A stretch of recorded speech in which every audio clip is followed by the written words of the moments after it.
Hello friends, welcome to life easy. ಇವತ್ತಿನ ನಮ್ಮ easy recipe kulcha.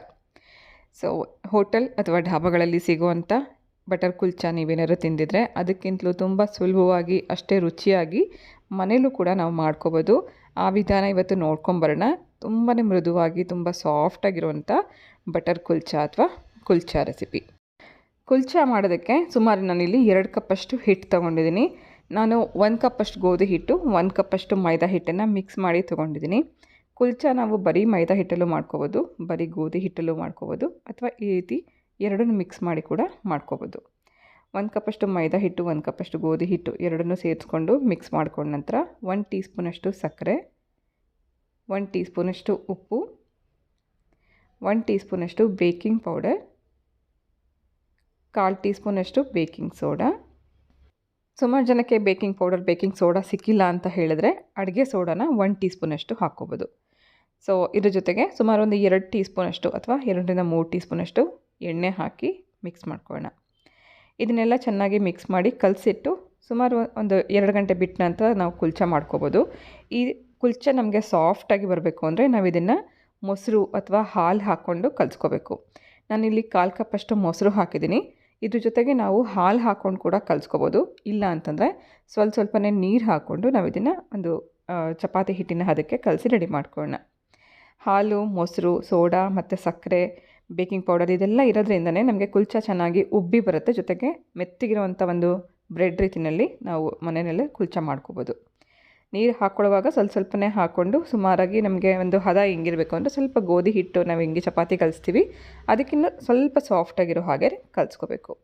ಹಿಟ್ಟೆಲ್ಲ ಕಲಸಿದಾಗಿದೆ. ಇದನ್ನು ಸುಮಾರು ಒಂದು 2 ಗಂಟೆ ಮುಚ್ಚಿಟ್ಬೇಡ. ಚೆನ್ನಾಗಿದು ಸೋಡಾ ಎಲ್ಲ ಹಾಕಿರೋದ್ರಿಂದ ಮೆತ್ತಗಿರೋಂಥ ಹಿಟ್ಟು ರೆಡಿ ಆಗುತ್ತೆ. ಅಟ್ಲೀಸ್ಟ್ ನಮಗೆ ಅರ್ಧ ಗಂಟೆನಾದರೂ ಕಲಸಿದ ಮೇಲೆ ಬಿಟ್ಬಿಡಬೇಕು. ತಕ್ಷಣವೇ ಮಾಡೋಕ್ಕೋದ್ರೆ ನಮಗೆ ಕುಲ್ಚೆ ಚೆನ್ನಾಗಿ ಬರೋಲ್ಲ. ತುಂಬ ಅರ್ಜೆಂಟ್ ಇದೆ, ನಾವು ಮಾಡಲೇಬೇಕು ಅಂತ ಅನ್ಸಿದ್ರೆ ಸ್ವಲ್ಪ ಬಿಸಿ ಇರೋವಂಥ ಜಾಗದಲ್ಲಿ ಅರ್ಧ ಗಂಟೆ ಮುಚ್ಚಿಟ್ಬಿಟ್ಟು ನಂತರ ನಾವು ಬೇಕಿದ್ರೆ ಮಾಡ್ಕೋಬೋದು. ಮೀಡಿಯಮ್ ಸೈಜಲ್ಲಿ ಉಂಡೆಗಳನ್ನು ಮಾಡಿಕೊಂಡು ಉಳಿದಿರೋವಂಥ ಹಿಟ್ಟನ್ನು ಗಾಳಿ ಆಡೋಕ್ಕೆ ಬಿಡದೆ ಮುಚ್ಚಿಟ್ಬೇಡ.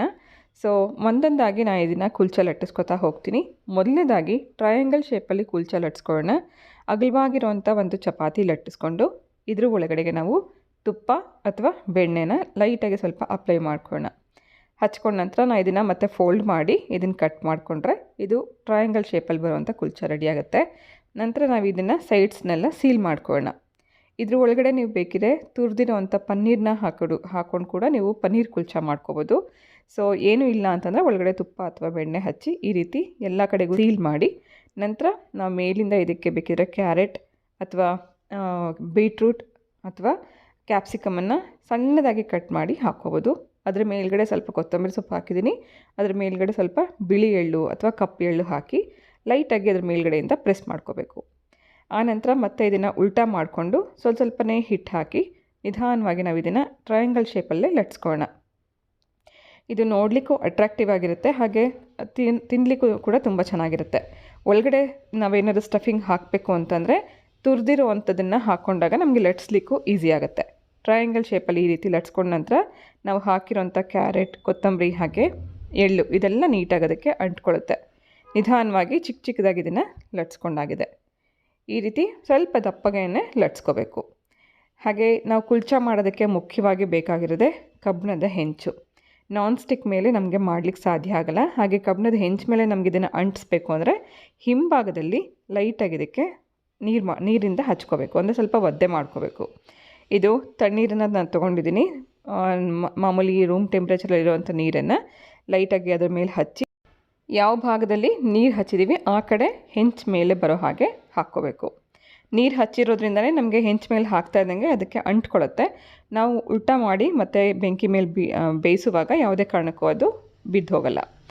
ಹೆಂಚು ಮೇಲೆ ಹಾಕಿ ಮತ್ತೊಂದು ಸತಿ ಚೆನ್ನಾಗಿ ಕೈಯಲ್ಲಿ ಪ್ರೆಸ್ ಮಾಡಿದ್ದೀನಿ. ಇದಕ್ಕೆ ನೀಟಾಗಿ ಅದು ಅಂಟ್ಕೊಂಡಿದೆ.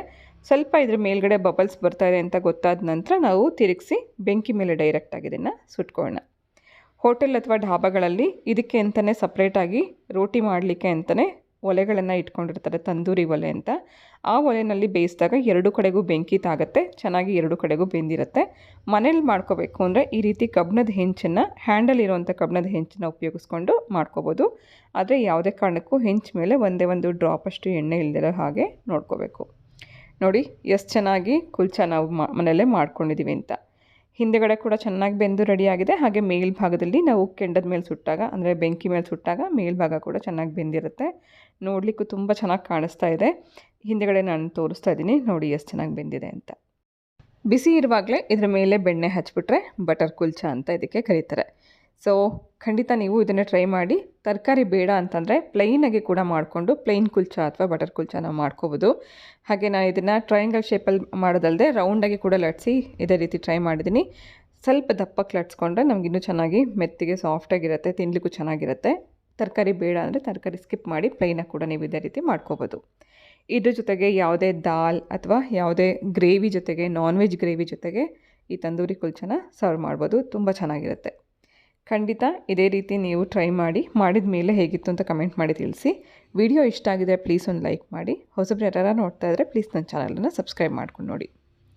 ಇವತ್ತಿನ ಈ ಕುಲ್ಚಾ ರೆಸಿಪಿ ನಿಮ್ಮೆಲ್ಲರಿಗೂ ಇಷ್ಟ ಆಗಿದೆ ಅಂತ ಭಾವಿಸ್ತಾ ನಾನು ಹೊರಡ್ತಾ ಇದ್ದೀನಿ. ಮತ್ತೆ ಸಿಗ್ತೀನಿ ನಾಳೆ ಇನ್ನೊಂದು ಹೊಸ ರೆಸಿಪಿ ಜೊತೆಗೆ. Thank you for watching.